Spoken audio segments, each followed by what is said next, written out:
በነገራችን ላይ ማለት ነው ሩትዬ ለሄርሜላ በጣም ጥሩ ስራ እንደሰራች ታውቃላችሁ። እቺ አእምሮ የላትም ማሰብ አትችልም። ዛሬም ደግሞ ይቅርታ ከጠየቃት ምክንያቱ ሳትጠይቅ እያቀፈችው እያለቀሰች ታቅፈዋለች እንጂ ማለት ነው አእምሮ ቢኖራት አርቃ የምታስብ ሴት ቢሆን ኖሮ አብርሃም ምን አይነት ሰው እንደሆነ በቀላሉ ነው ለሄርሜላ ያሳየቻት።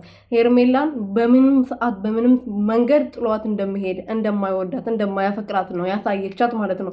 ሩትዬ ያው ለራሷ ቢሆንም የሆነ ነገር አለ አይደለ? የልጅን አባት መልሰዋለሁ የመጨረሻ ሙከራው ይመስለኛል። ይሄ ሁሉ ያደረገችው ብዙ ነገር አድርጋለች። ይሄ የመጨረሻ ይመስለኛል። እና ምን አይነት ብትወደው ምን አይነት ብታፈቅረው ምን አይነት ሴት የተለየች ሴት ብትሆን ነው ይሄናል ርቃ ሄደችው? እኔ አላቅም። እንደሷ አይነት አፍቃሪ በዚች ምድር አለ ብዬ አላስብም። የምሬ ነው። እና ፈጣሪ እንግዲህ እንደ አንቺ የሚያፈቅርሽ የሚያከብርሽ ለአንቺ ቦታ የሚሰጥሽ የሚንከባከብሽ መድኃኒዓለም ይሰጥሻል ብዬ ተስፋ አድርጋለሁ የኔ እናት። ከዚህ በላይ እንግዲህ እኔ ምንም ልልሽ አልችልም። ግን እቺ ሄርሜላ የምትባለው ሽልጥልጥ ማለት ነው ትናቂያለሽ ብዬ አስባለሁ። ሩትዬ ብታደርገውም ከአንቺ ጋር ያው ይቅርታ ተጠያይቀናል ብላ እንትን ብትልም ለአንቺ ማንነት የአብርሃምን ማንነት አሳይታሻለች።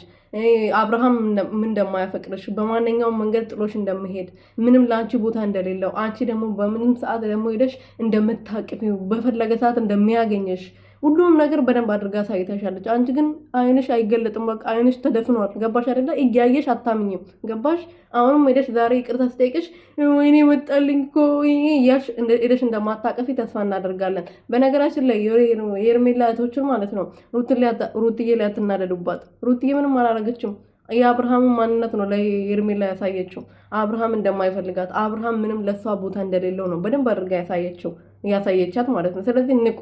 ሩትዬ እንደውም በጣም ጀግና መሆና በጣም ማለት ነው እሷን እንደውም ልታበረታቱ ነው የሚገባችሁ እናንተ ማለት ነው በበኩላችሁ የሄርሜላቶች ማለት ነው። እኛ ራሱን በቃላት አይደለ ሩትዬ ግን እናንተ አታስፈልጉም። ሩትዬ አጠገብ መቆም የሌለባችሁ ሰዎች ናችሁ። ግን እንደዛም ሆኖ አስቡት ሩቲ ምንድነው ያደረጋችሁ? በሉ ማታ ተደስታችሁ ነገ ይመጣል ከሄርሜላ ጋር ምናምን እያላችሁ ነበር። መጣ ምንም እኮ ጥቅም የለውም። እንደማይፈልጋት እኮ በግልጽ አሳያችሁ አይደል እንዴ? በሩቲ በኩል ቢሆንም በደንብ አድርጎ አሳያችሁ እኮ። ሰላም ቤተሰቦቼ እንዴት ናችሁልኝ? እኔ ያለው እግዚአብሔር ይመስገን። በያላችሁበት ሰላማችሁ በዚህ ትርፍርፍ ይበልልኝ።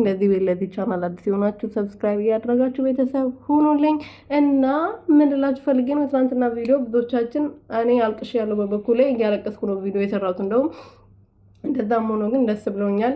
በዚህ በኩል ደግሞ ሄርሜላ በዚህ ነገር ብዙ ነገር መውሰድ ትችላለች። ሴት ከሆነች አእምሮ ካላት ሩትዬ እንደውም ሄርሜላ ምንም አልጎዳቻትም፣ ምንም አላታለለቻትም። ጠቀመቻት እንጂ ማለት ነው። የጠቀመቻት ሄርሜላ አብርሃም እንደማይወዳት በቀላሉ አሳየቻት፣ መንገዱን ከፈተችላት። ግን እቺ አይገባትም፣ አእምሯ ደንዝዟል። እቺ የሆነች